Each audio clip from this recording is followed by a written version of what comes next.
Hello and welcome to this Jose Capablanca video, and let's see what we can learn from the great Capablanca, the third world chess champion. He was born in 1888 in Havana, Cuba.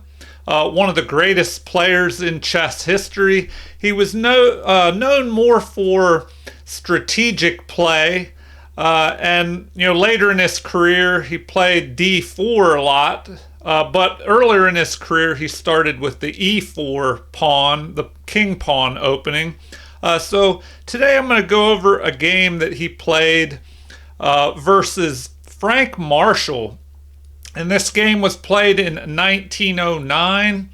And just so I don't give things away here, it is about learning from Capablanca. So these games will mostly be games that Capablanca wins. And here he played with 95.6% accuracy against Frank Marshall, who played 85% accuracy. And Frank Marshall was a very well-known U.S. chess champion back in the early 1900s. A very strong player, but known more for swindling players in maybe Swiss tournaments where they play many different players. He wasn't quite as good in match play. And this game is from a match between Marshall and Capablanca here.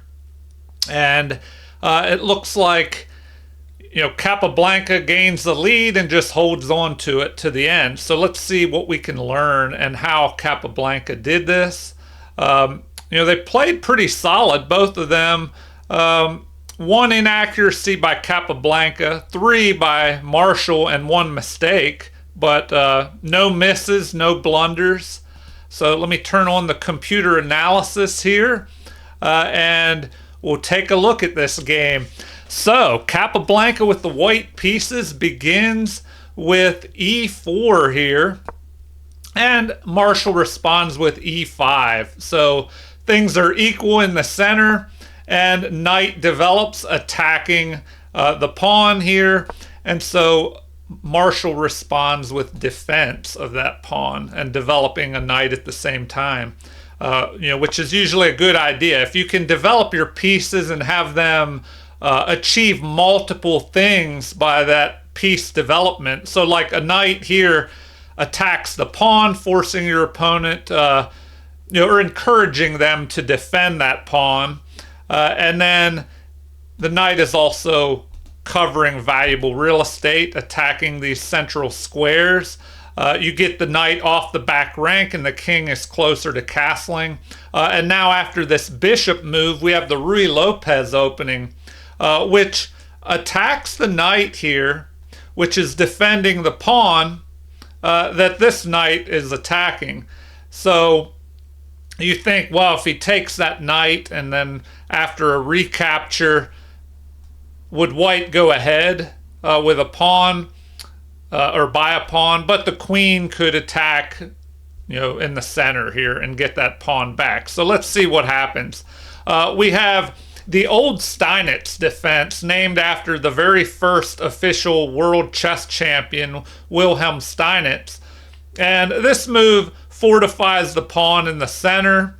And it does open up the knight to a pin here on the king.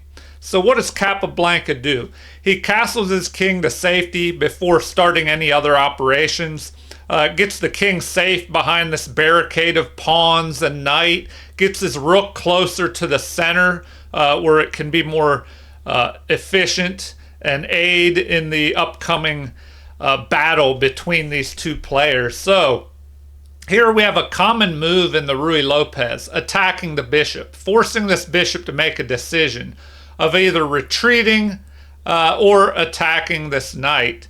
So the game continues with a knight exchange. So Capablanca gives up his bishop pair, but he does leave his opponent with an isolated pawn on a6 and doubled pawns.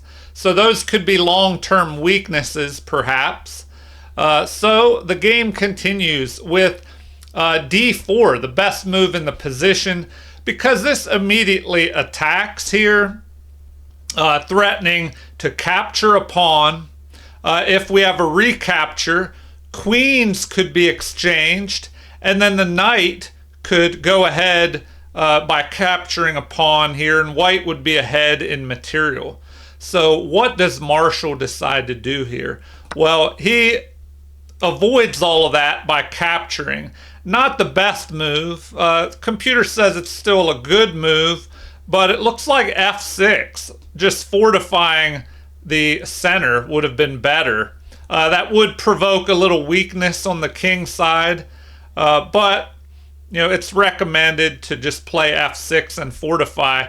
So now at this point, white is ahead here. After this recapture, we have over half a pawn's worth advantage for Capablanca. So the game continues with bishop developing, guarding this pawn that the knight attacks here. And then rook centralizes, lining up on the king. Usually a good strategy to take a less valuable piece and line it up on a more valuable piece, whether it's a rook lining up on a king or the queen. Even though there's a pawn in between blocking the attack, you never know when the center might open up and reveal a discovered attack on that king. So we have attack of the knight, gaining a little bit of tempo here, forcing that knight to retreat. So knight just drops back, and that gives Marshall time to continue his development. Bishop to e7 and inaccuracy, and that jumps the game to over +1 advantage. Even though material's even, it's over a pawn's worth advantage after this move. Apparently, it would have been better to just bring the knight out here. That would block the bishop, but then maybe you could fianchetto the bishop, something like that. So the game continues with Capablanca just calmly developing the other knight. He has a possible threat of jumping onto this outpost, which he could be chased away by this pawn. But in the meantime, he would be attacking the bishop, trying to knock out Marshall's bishop pair. Usually a good idea if you do not have the bishop pair any longer, but your opponent does. It can be a good idea to try and get rid of your opponent's bishop pair, because otherwise Marshall will have this light squared bishop roaming around the board, and that cannot be countered because Capablanca doesn't have his light squared bishop. So pawn presses forward, and this is a mistake, jumping the computer's evaluation to +2 in favor of white here. Even though material is even, Capablanca has gained a 2-pawn equivalent advantage here. Now, the idea behind this move is to keep the knight out of the position, maybe wanting to push this pawn in the future, and it'll be backed up by the other pawn. But at the moment, it just keeps the knight from being able to jump in here and harass the dark squared bishop.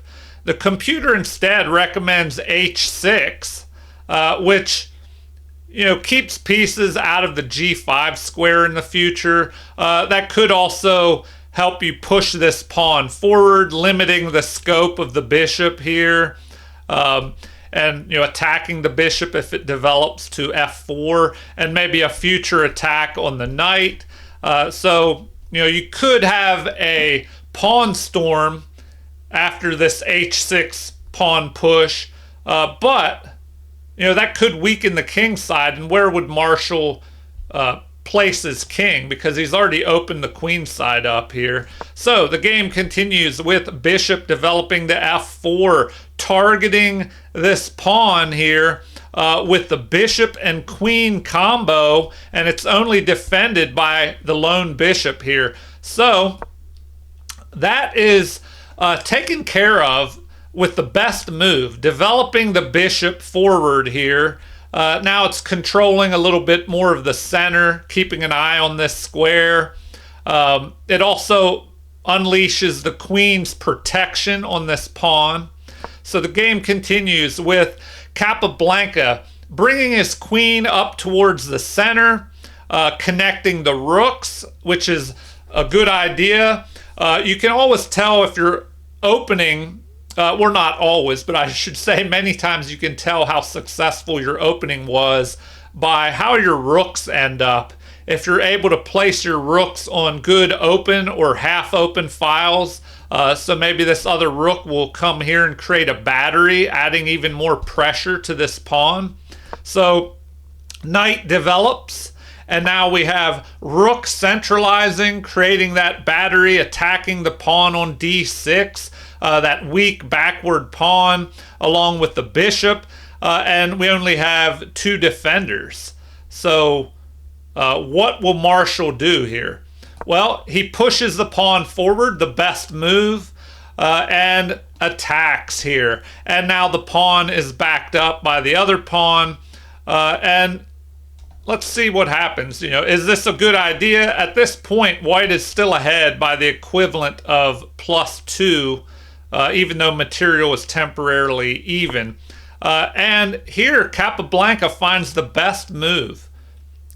Launching his knight forward, attacking the bishop here, trying to knock out that bishop pair.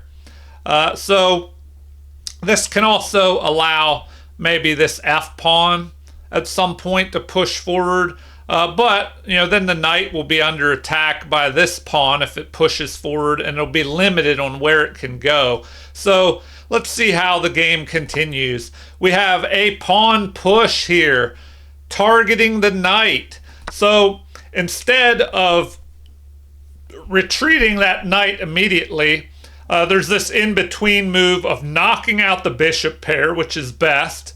Also targeting the queen, and this pawn as well. So you're pretty much forced to take that knight first, which is the best move.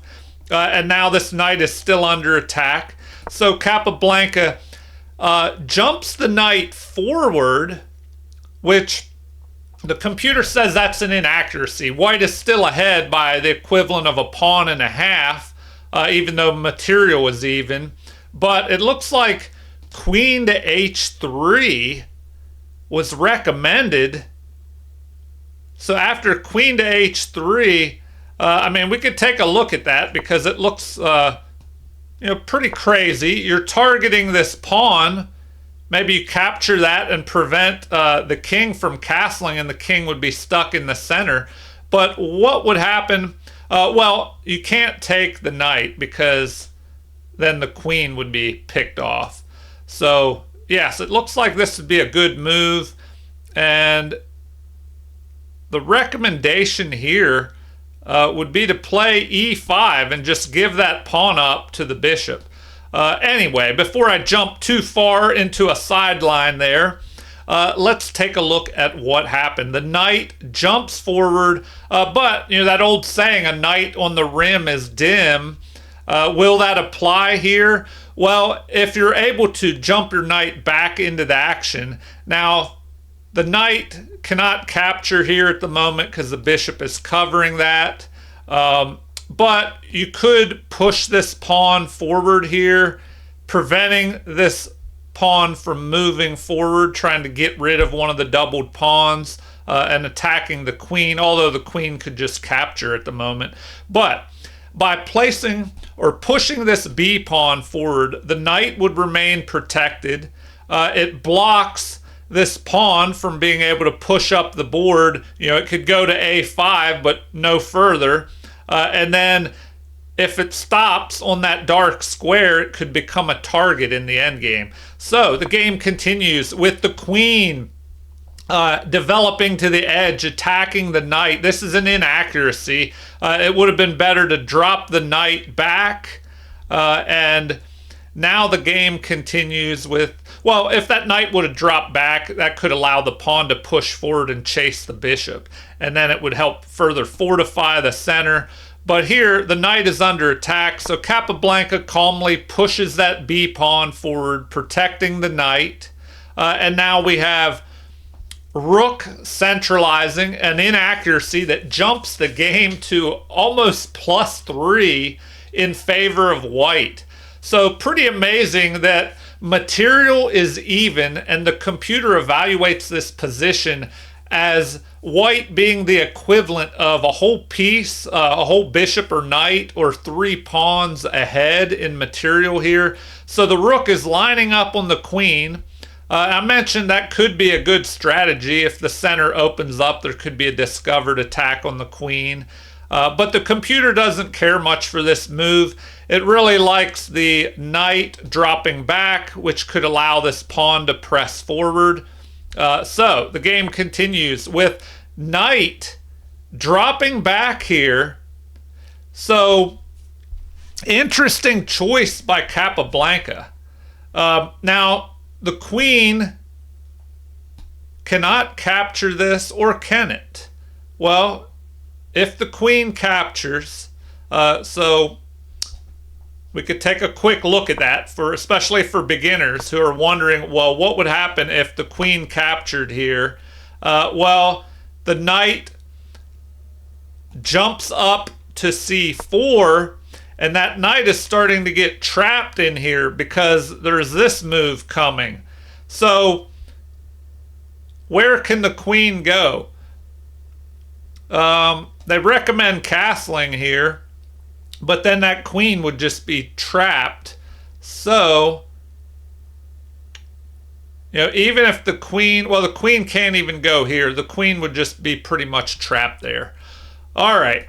Anyway, back to the game. We have the knight dropping back to b2 there. So this move. Now, knight launches forward, but to the edge of the board, attacking the bishop. So bishop steps up, counterattacking this pawn, although the knight is guarding it at the moment.